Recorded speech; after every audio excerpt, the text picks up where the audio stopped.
Hello, everybody. This is Tom Eckert here. You're listening to my podcast, Numerology, a GPS for the soul. This is your place to learn about the true power of numerology and how to use it to bring out the best in yourself, understand your loved ones better, take wise decisions, and prepare for your future. In other words, how to live your life aligned with your true destiny. Take your time to educate yourself and share these podcasts with your friends and family so they too can enjoy the great benefits of numerology. Enjoy!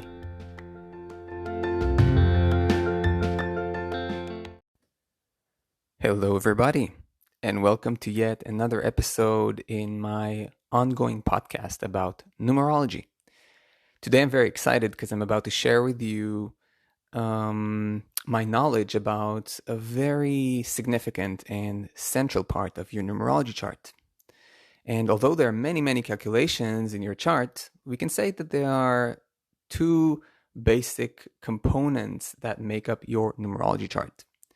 One of them is your 5 core numbers, okay? And the second part, which we're going to talk about in this episode, is the period cycles chart. Now, you've probably heard about the period cycles chart, and if you didn't, then please make sure to listen to this episode all the way through. I also recommend you take a pen and paper because some of the things we're going to talk about in this episode might require some writing down so you can kind of see it in front of you, not just hear it. Okay, so let's jump right in. The first thing that I want you to understand, that I want us to talk about, is first of all, we have to differentiate what's what and how can we understand the role of the period cycles in your numerology chart.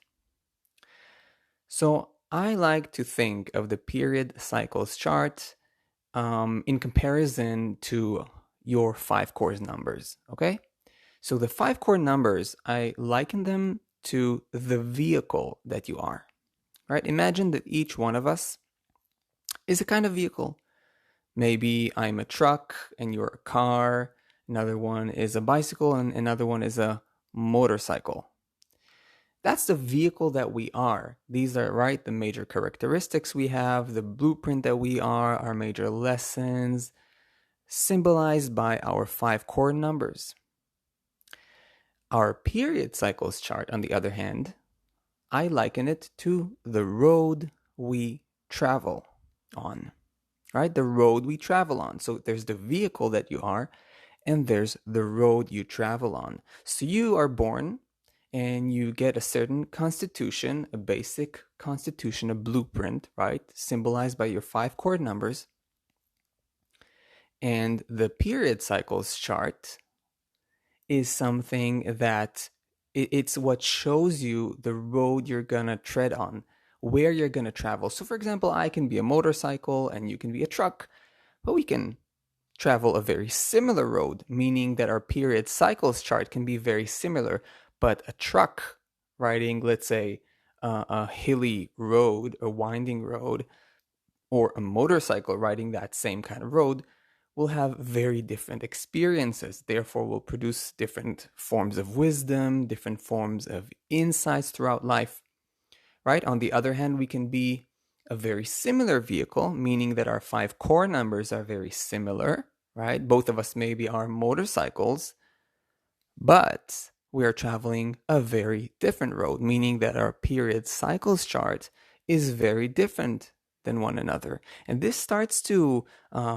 show you the complexity of numerology and how rich a system this can be. Okay, another way I want you to kind of think as a way to kind of understand the period cycles chart is thinking about the period cycles as a long-term school environment. Okay, a long-term school environment. So that means that basically, because the period cycles are what we can call long-term period cycles, okay? In numerology, we have short-term period cycles and long-term period cycles. For example, a personal year, right, is a short-term period cycle or a personal month as well.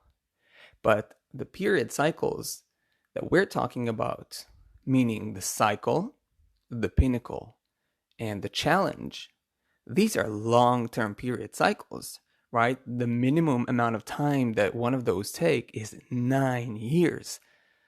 And as a matter of fact, our first cycle, pinnacle, and challenge, right? And by the way, all these three are included in the period cycles chart. Our first cycle, right, lasts for a minimum of 27 years and a maximum of 35 years, right? So we're talking here about long-term period cycles, and that's why I like to call it a long-term school environment. So, right, so these period cycles are a kind of environment, okay, that we are trained in. We are trained to become who we are. So the way my teacher taught me the period cycles and the way I kind of teach it onwards to my students, my numerology students, is that I like to look at the cycles and the pinnacles, right, within, like in the period cycles chart as a kind of like two cosmic energies, guides, or parents, we can even say, that take me on a training kind of journey. And at every different phase, at every phase in my life, these cosmic guides decide to place me in a certain environment that helps me to basically hone in on my own unique destiny and qualities and really extract the best out of my unique journey. Okay? Even, by the way, if it's a more, let's say, conflictual kind of path or filled with challenges. So that doesn't mean it's wrong. It's just the kind of environment through which I learn. Okay. Next thing we need to talk about is the three cycle themes. So within the period cycles chart, we got what's called the cycles. And we have three forms or types of cycles. And it's important for us to understand because they influence the different periods of our life. And later on, when I'm going to give a few examples of actual numbers, it's important for us to see in which period cycle theme they appear. So the first cycle in our life is called the shaping or the forming cycle. And by that, what I mean is that in this cycle, right, the one I just told you about that lasts until the age of 27 to 35, this cycle is dedicated to the formation of who you are as a human being. Imagine, right? You're born, and from moment zero, you started being conditioned by your parents, by your siblings, by the environment around you, by your most primal experiences, and you get conditioned as a human being. The deepest impressions on your brain, on your nervous system, on your psyche are being imprinted in this cycle. So you're literally being formed, shaped to become who you are, and that's going to influence the rest of your life. Moving to the second cycle, right? Now that you're already formed, you're, let's say, around 30 years old, you pretty much know who you are, you've experienced enough experiences, you had enough friction to kind of find your place, pretty much.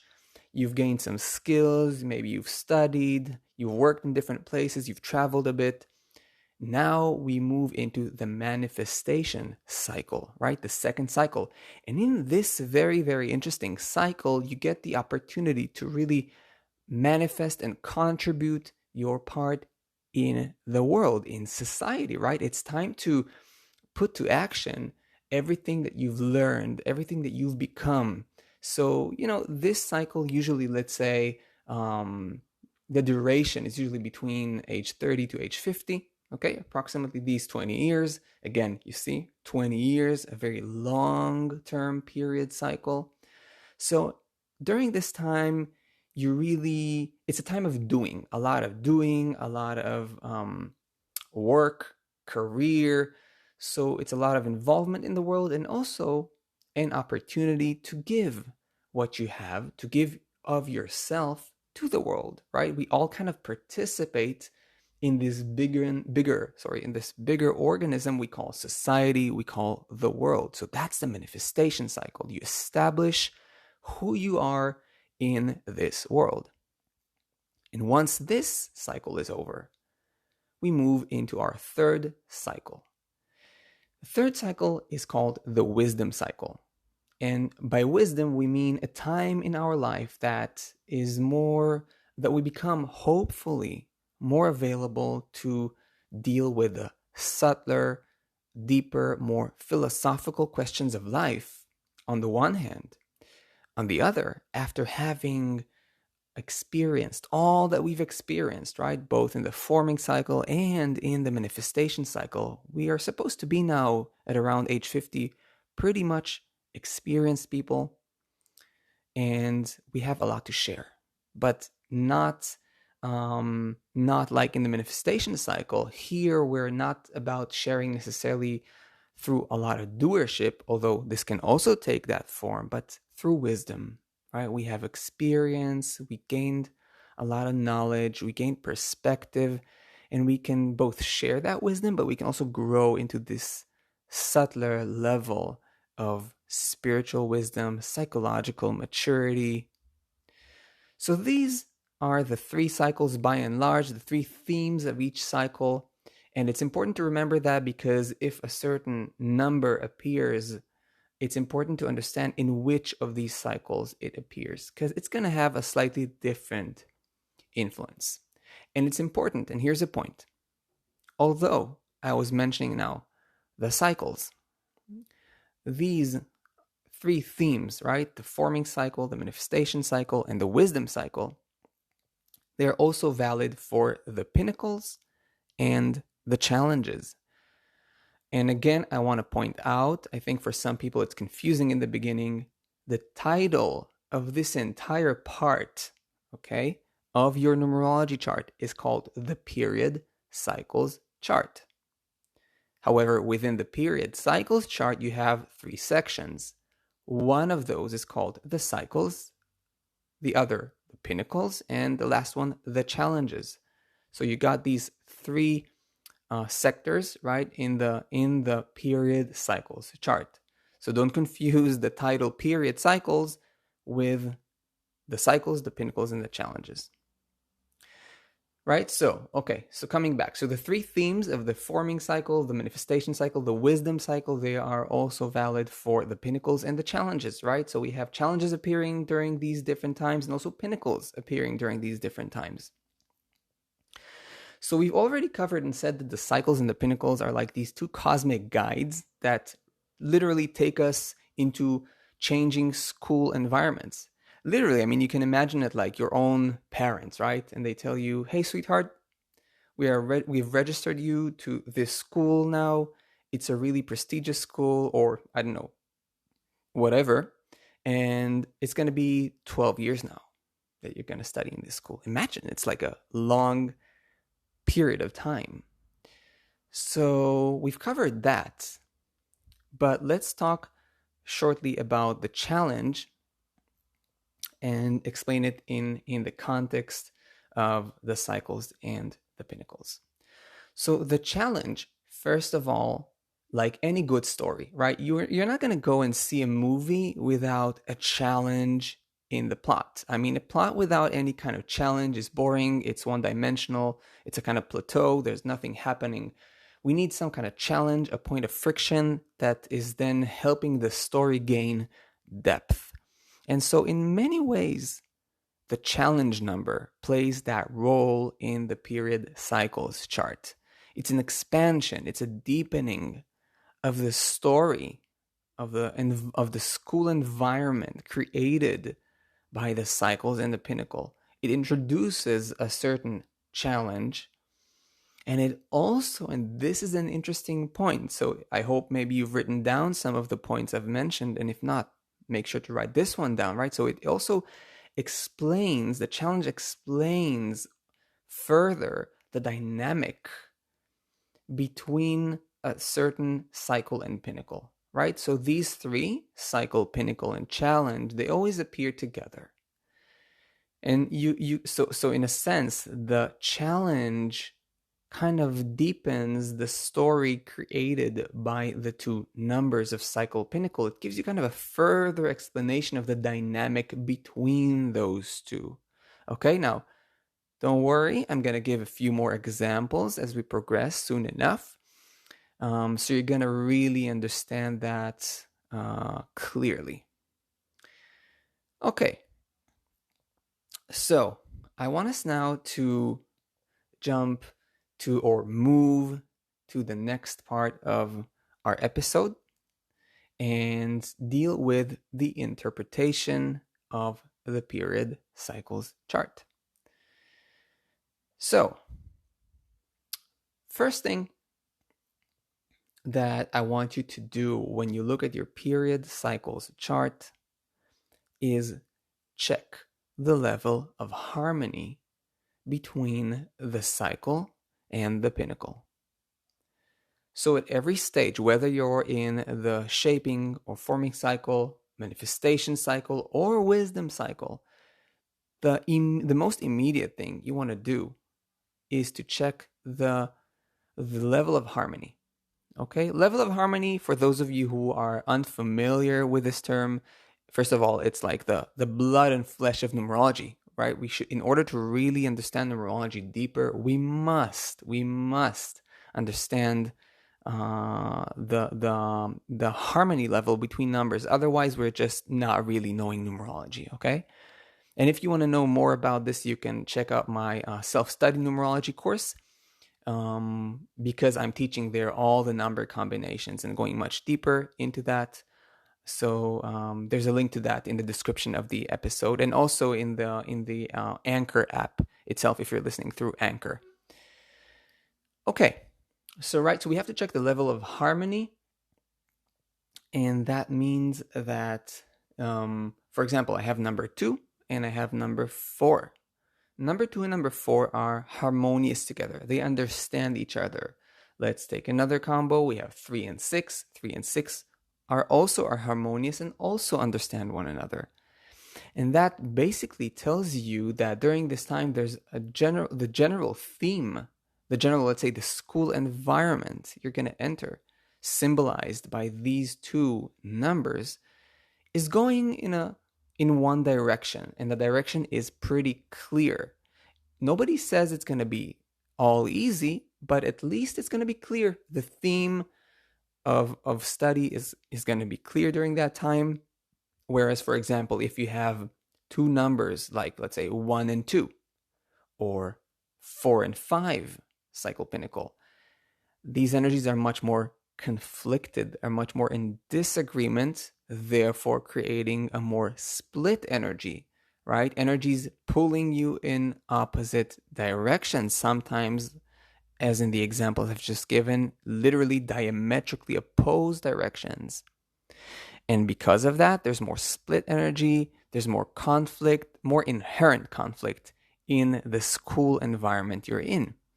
And this is important to understand because it's going to tell you whether you're in a time where the theme is more clear and it's easy for you to understand the message of the time and work with it, or whether there are more fine lines that you have to discover between two opposing energies and find more compromise, find ways for harmonization, and so on. This is important to understand.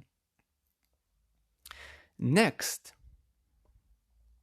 you have to look at what numbers you have, right? So first we talked about the level of harmony, and this is before you even look at what number you have, okay? When you get kind of more experience with numerology, you're going to start to very immediately look at numbers and see, okay, harmonious, disharmonious, or somewhere in between. And that's happening, and that should happen before you even look at the number itself. But the next stage is to actually check what numbers do we have. Okay? Do we have a 2 and a 4? Do you have a 1 and a 7? Do you have a 3 and a 6? Do you have a 9 and a 7? What numbers do you have there? Now it's after you've checked the level of harmony. Okay, maybe you know that 1 and 3 are harmonious. That's good. You know that the time has less friction and has less disagreement. There's a one theme, okay? One kind of crystallized theme, clear theme. But the next stage is to dive deep into the interpretation of the numbers, right? So we have like a 1 and 3. What does that mean? What does 1 mean? What does 3 mean? Right? Cycle and pinnacle. And what do 1 and 3 create together? Right? What story do they create together? Okay? And this is very important. What learning environment do they create together? All of these questions you must ask yourself and take the time to answer. And I really mean that. Take the time to answer. Because I always like to teach my numerology students how to think. There are no ready-made answers in numerology. Yes, it's a system. Yes, there's knowledge to rely upon. However, you must feel. You must feel the numbers. You must feel the energies. And you must take the time to let your right and left brain think together. Use the knowledge, but think creatively. Allow yourself to kind of feel into the dynamic that they create and interpret that. Take the time to weave a story, to tie in the details together and slowly kind of see what story emerges and what does that mean about the unique school environment you're in the specific cycle you're in, right? The forming, the manifestation, or the wisdom cycle. Good. So now that you've done that, we move to the next stage of interpretation. In this stage, you want to check whether the numbers of the cycle and the pinnacle, okay, either agree or disagree with your 5 core numbers, okay? With the 5 core numbers, that part of your chart, the vehicle, so to speak. Does the road agree with the vehicle? Are they comfortable for one another, or is the road a bit like an uncomfortable terrain for the kind of vehicle that you are? Or in other words, are the numbers in agreement, or are they somewhat unfamiliar to the vehicle that you are, to the 5 core numbers? And this is important. If, for example, I'm a very masculine-oriented person, and this can, when I say masculine, I hope you understand, this can be both men and women, right? So I have, let's say, a lot of 8s, 1s, 4s in my core chart. Okay, so I have a lot of self-control. I have a lot of dominant energy, a lot of willpower, courage, stubbornness, and so on. And all of a sudden, my cycles and pinnacles are all like 2s, 6s, 3s, all of a sudden like this very, very feminine, soft, gentle, emotional energy. This means that the road I'm traveling is very different for my core chart.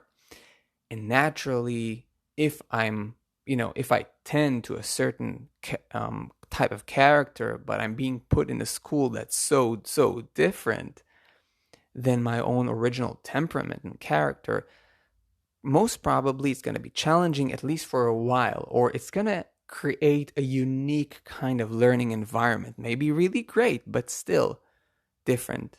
Whereas if I simply had numbers that resemble my core numbers, right? I had another 4 in my cycle and another 8, or maybe even a 9 that is more dynamic and kind of like has this kind of power, at least that understands the 1 and the 8 and so on, right? Then it'll probably be easier for me, or at least more familiar. And that also helps you understand more about the story created by the cycles and pinnacles in relation to your core numbers.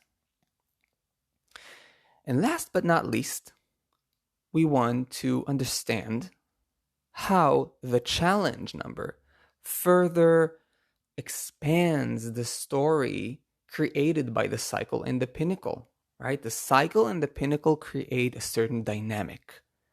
And then you have the challenge number.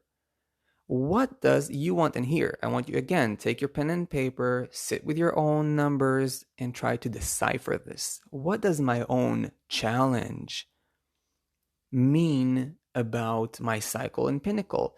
I want you to look at the challenge as a kind of result of the cycle and pinnacle. Okay, this is one way to look at it, and in a very creative way. It helps you understand the story of this specific time in your life, right? So, how does the challenge tell you more about the cycle and pinnacle if you look at it as the result of the cycle and pinnacle, an extension of the cycle and pinnacle, an extension of the dance and the dynamic between them? So these are the four points of interpretation. The first one, again, let me sum it up for you. You check the level of harmony between the cycle and pinnacle. Okay. The second step is, what numbers do you have and what story do they create together? The third step is checking whether these numbers or energies, right? Because numbers are energies, do they agree with your chart? Are they familiar with your chart, or do they disagree? Are they unfamiliar with your core chart, with your 5 core numbers? And the last step is, how does your challenge number expand your understanding of the dynamic between the cycle and the pinnacle? How does it further the story they create? Awesome. So I hope you followed me all the way to this point. I know this is a lot of information to take in, but believe me, it's worth the while. This is going to completely open your horizon when diving into your own numbers and definitely those of other people. So let us now take a few minutes and dive into a couple of examples so that this all becomes a little clearer for you. So I want you to write down, and for this, definitely, take your pen and paper so you can just have the numbers in front of you. So let us write down cycle number 3, pinnacle number 5, and challenge number 4. So I'm just going to very shortly go through these few examples. I'm going to give you a few examples here of cycle, pinnacle, and challenge, and I'm going to show you how I'm kind of shortly weaving it into a story. I just want to say in brackets that, of course, there are so many ways of interpreting these things, and because of that, I just want to stimulate your creativity and way of thinking, and that's why I'm completely doing this on the spot. I haven't written anything down. I'm simply completely interpreting this live as an improvisation. Okay, and I want you to kind of dive in with me and kind of just go along with me to feel how this is done. So cycle 3, pinnacle 5, challenge 4. So cycle 3, pinnacle 5, I already see that 3 and 5 are harmonious numbers, so I completely understand that the theme here is pretty clear. It's 3-5. It's kind of one directional energy. There's no real conflict between the two.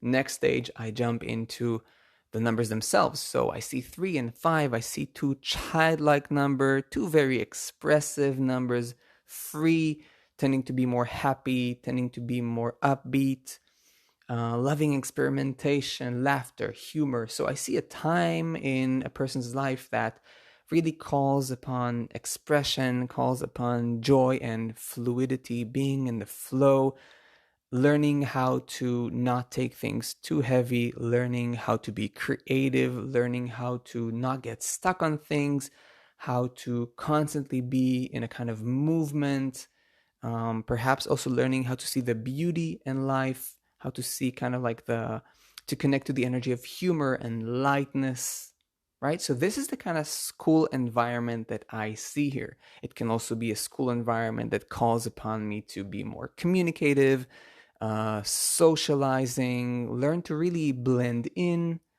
okay? A time to maybe meet many new people, make a lot of new connections. This is the spirit of the time. But I see a challenge number 4. And here I'm taking us right to the next step. I'm skipping here, of course, the stage of looking where the numbers agree with my chart or not, because I don't have here a core chart. You can just do it with yourself when you check your own cycles and pinnacles. So we're skipping to the phase of checking the challenge, and the challenge is 4. So if I look at it alone, I understand that the challenge it has to do with stability and has to do maybe with finances and so on and so forth. But if I look at it in the context of the story of cycle 3, pinnacle 5, I understand that during a time where I'm constantly on the move with 5 and 3, there's not much seriousness, there's not much commitment, by the way, also with 3 and 5, then naturally I will feel that maybe the ground is not that stable under my feet. Challenge number 4, right? Maybe, let's say, if this was the shaping cycle in my life, maybe my parents or, educating figures haven't given me the sense of stability and reliability, something I can really lean on, and a space where I can feel that, like, I know it's going to happen tomorrow because there's a clear schedule, I have a home. But maybe we were moving all the time. Maybe my parents were also themselves kind of 5 and 3-ish in their behavior, not that committed, not that serious. Okay, so the challenge here is almost like a continuation of the 3-5 energy. If you're in a lot of a 3-5 energy number, not committed, not too serious, very light, very often you will also just experience the result that is the challenge 4. Lack of stability, lack of consistency, lack of responsibility, lack of something you can lean on and rely on. Okay, fantastic. Next example. I'm going to kind of move on the next one faster than the first one.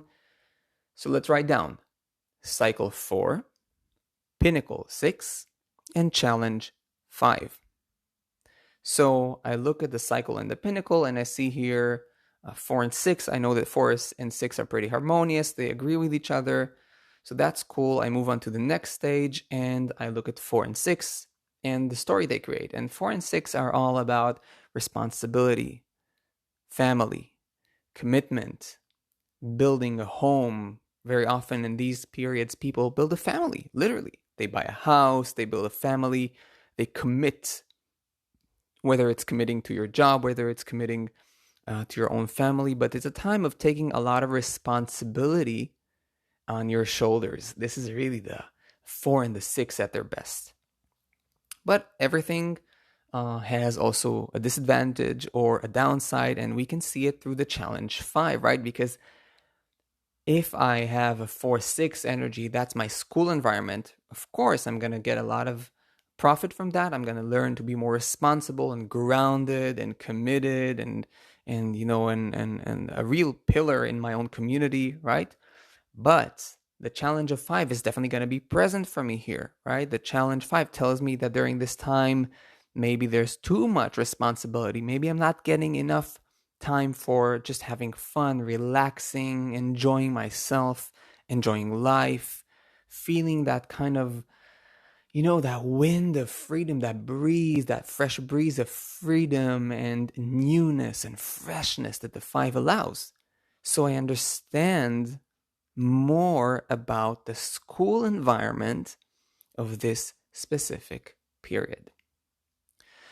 Let's look into a last example, just to make it maybe even a bit clearer for you. I hope you're writing all of this down, so you can then, of course, use that in order to deepen your understanding of your own period cycles chart. The last example is going to be cycle 7, pinnacle 1, and challenge 2. So I look first of all at the level of harmony. 7 and 1 is harmonious, or mostly harmonious. 7 and 1 agree with each other. Next, I look at the numbers themselves, 7 and 1. Both of them are highly individualistic. They are meant to follow their own knowing, their own inner resourcefulness, to rely on themselves, to be super focused on their uniqueness and unique path. They are loners, both of them. So I know that this time is going to be really focused on honing in on my individuality, my following of my path, faith in myself, self-trust, building that kind of very solid and strong core of being able to completely listen to my gut feelings and to what my soul wants and says and follow it through all the way, right? It's a kind of like it's making myself so crystallized and solid as a being, right? Crystallized is a very, very good word for for 7 and 1. So I'm going to be very focused on myself during this time. It's more like 7 and 1 coming together would put me in a very often in a school environment where I'm doing things on my own a lot, alone, the energy of aloneness. Okay.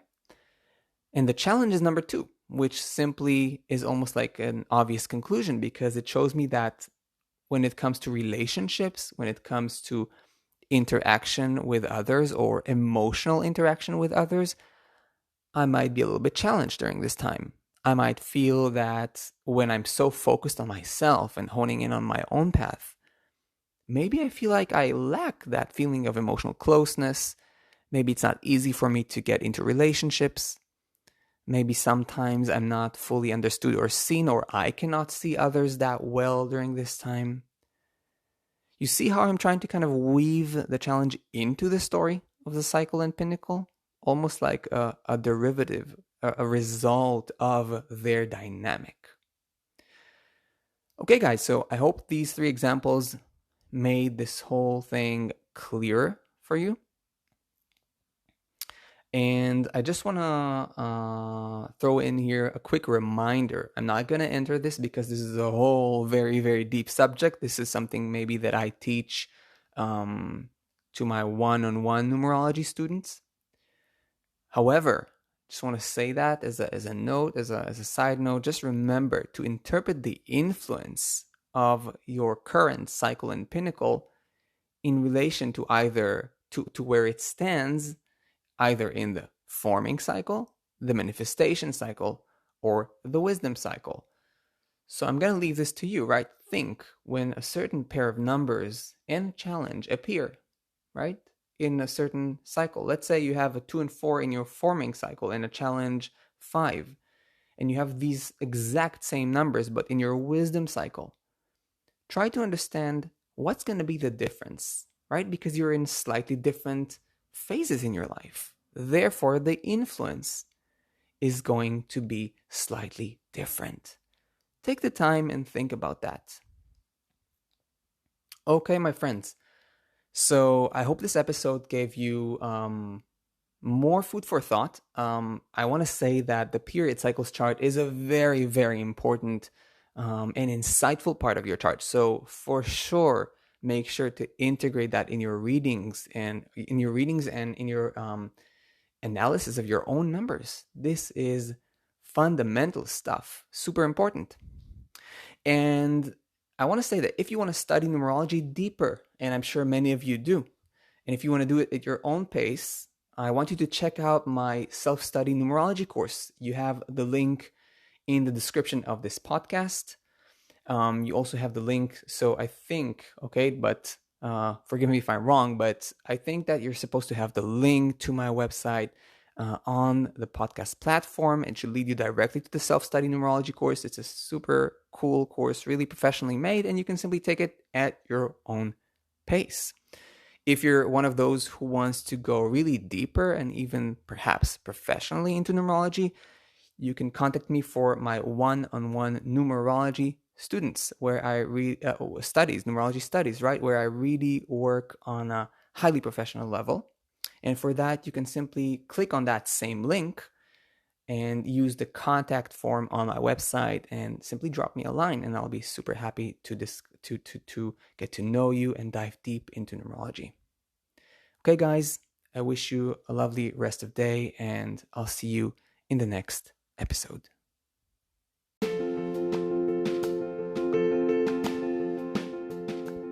I hope you enjoyed this podcast. If you did, and you want to go deeper into numerology, check out my website, tom-eckert.com. You can also book a numerology reading or even study numerology yourself through my courses. I'll see you in the next episode.